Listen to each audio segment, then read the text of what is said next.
Dumnezeul nostru să cerem, Domnului să ne rugăm. Da, Doamne, Doamne, miluie, miluiește.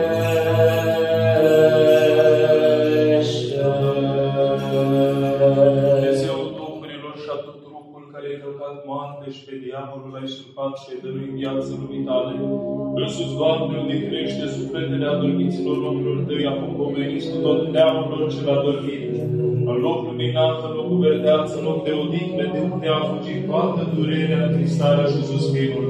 Și orice greșeală au săvârșit ei cu lucrul, cu cuvântul sau cu gândul, ca un Dumnezeu bun și iubitor de oameni, iată, Dumnezeu să ierte, că nu este om care să fie viu și să nu greșească, numai tu singur ești fără de păcat.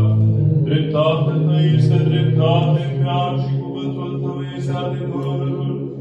Domnului să ne rugăm. Doamne, miluiește.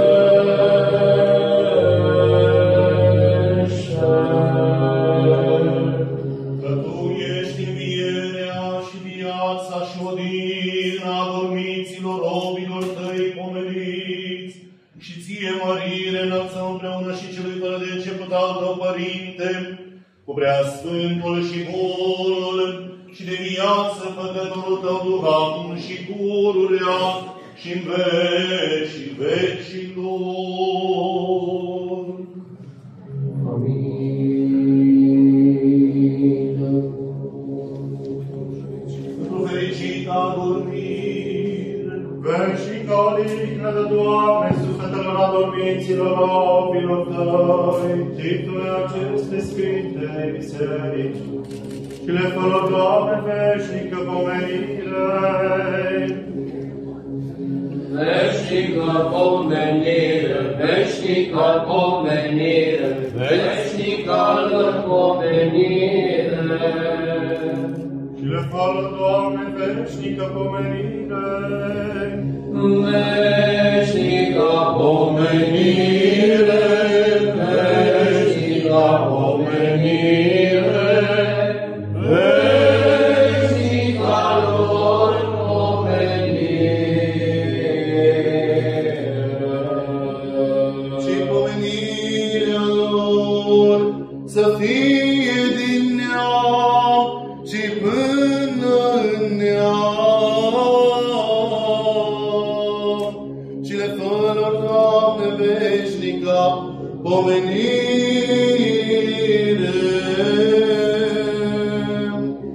Hristos a înviat din morți, omortă pe moarte, călcări și cenori din mormânturi, viață dăruindu-le.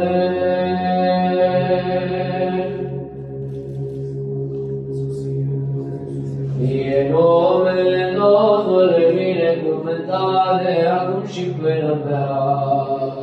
Fie numele Domnului binecuvântat de acum și până în veac. Fie numele Domnului binecuvântat de acum și până în veac.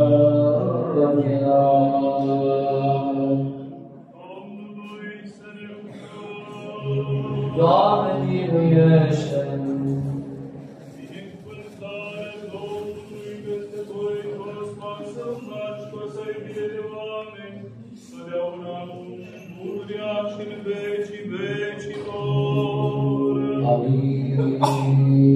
Slavă Ție, Hristoase, Dumnezeule nădejdea noastră, slavă Ție! Slavă Tatălui și Fiului și Sfântului Duh, și acum și puterea și în vecii vecilor. Amin. Doamne, miluiește, Doamne, miluiește, Doamne, miluiește. Prea Cerice Părinte, bine cuvintează.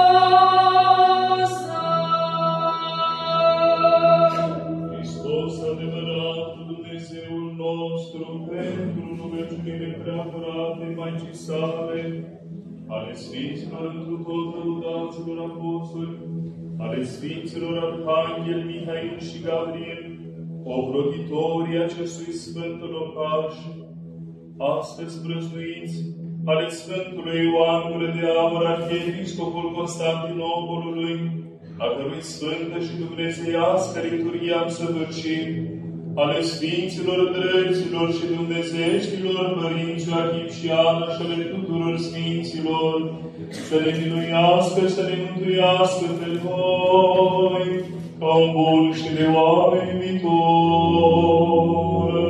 Amin. Pe cel ce ne binecuvintează și ne sfințește pe noi, Doamne, îl păzește pentru mulți ani.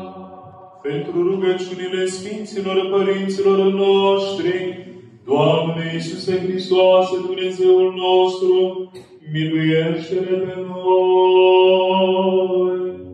Amin.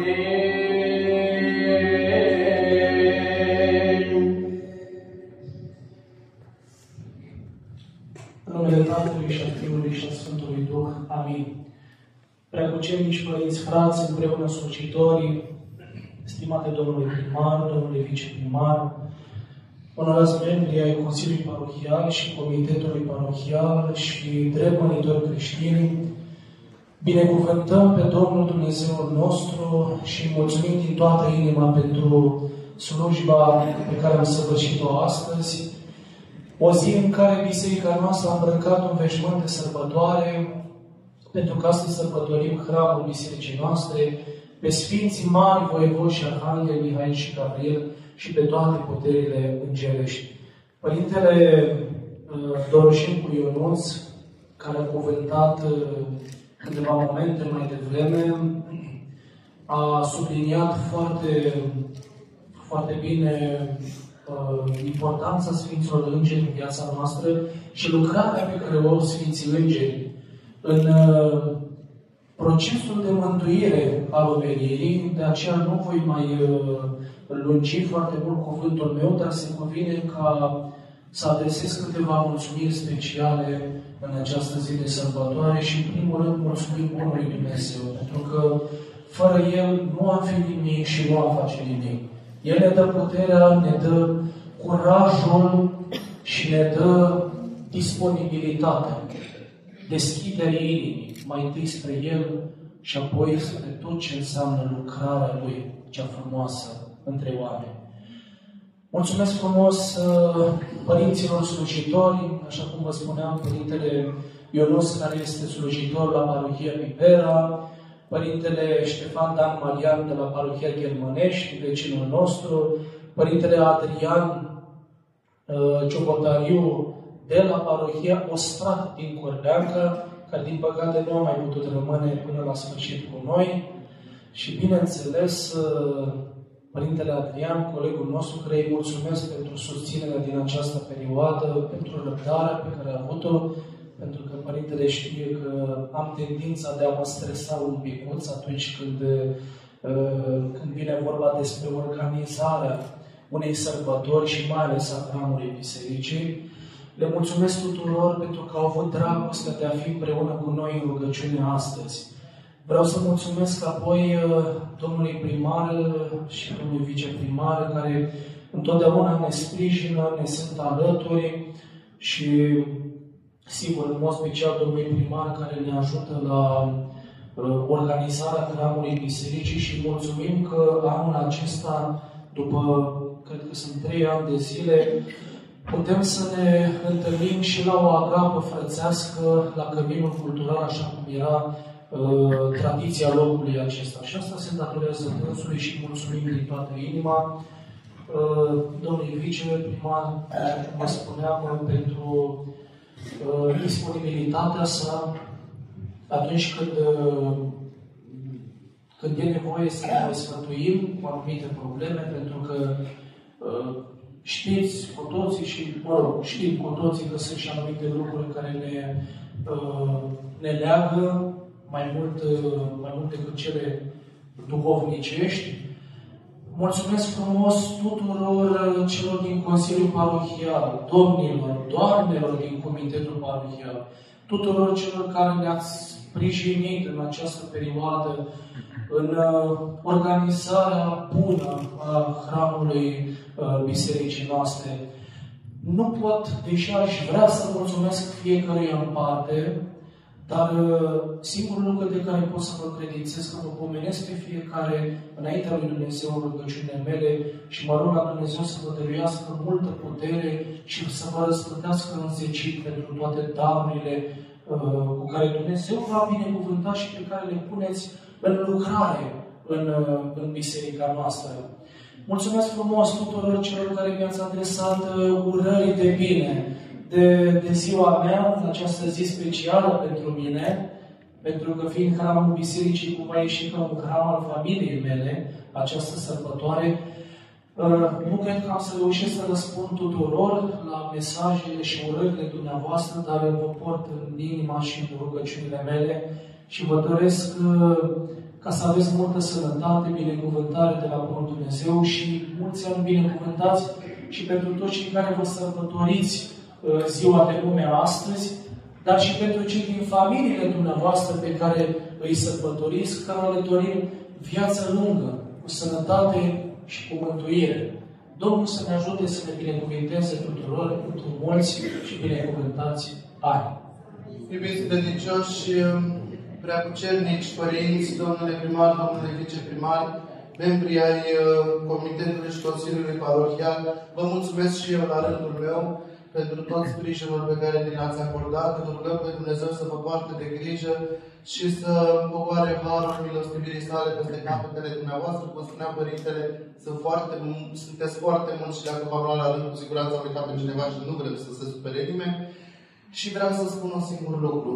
Îl rog pe Dumnezeu din cerul mare, bun și sfânt, ca să aibă grijă de Părintele Gabriel, așa cum am orat aseară, încă 40 de ani cel puțin, de acum încolo, să slujească aici, pe dealul îngerașilor, pe dealul îngerilor de la Gruiu, încununând cumva o lucrare începută aproape 500 de ani și desăvârșită în vremurile cele noi de titorul cel noi, Doroftei Iermănescu, împreună cu soția sa, preoteasa Ana.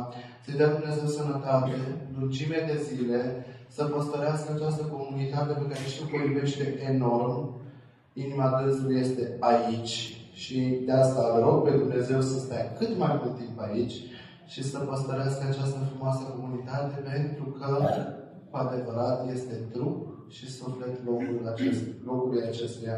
Dumnezeu să-i dea sănătate și dumnealui și familiei sale și mulți ani trăiască. Mulți ani să trăiască, pentru mulți ani fericiți.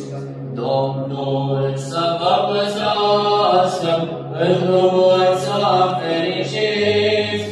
Mulți ani să trăiască, mulți ani fericiți.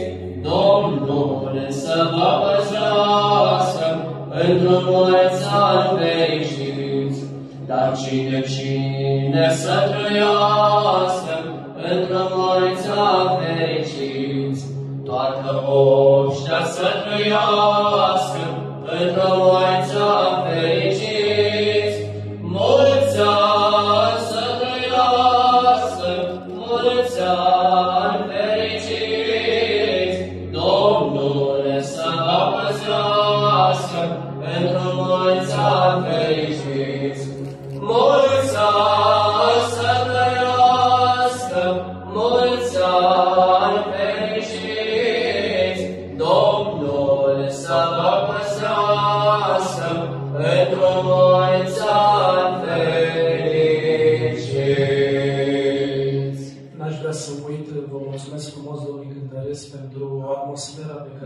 faptul astăzi. Ne-ați deschis inimile, ne-ați bucurat sufletele cu încântarea și cu cântarea dumneavoastră și rog pe Bunul Dumnezeu să vă răsplătească și să vă înmulțească darul. Mulțumim frumos! Iubiți credincioși, și cu aceasta o să închei, vă rog ca fiecare dintre cei care ați fost împreună cu noi în rugăciune la slujbă, să nu plecați la casa de dumneavoastră, ci să ne îndreptăm împreună spre căminul cultural, acolo unde, prin osteneală, așa cum am spus, domnului primar și a tuturor celor care s-au implicat în organizarea hramului, avem pregătită o agapă frățească pentru, nu știu, aproximativ 150, 200 chiar de persoane. De aceea vă rog să onorați prezența dumneavoastră și împreună să mergem spre căminul cultural. Domnul să ne ajute să ne binecuvinteze tuturor. Amin.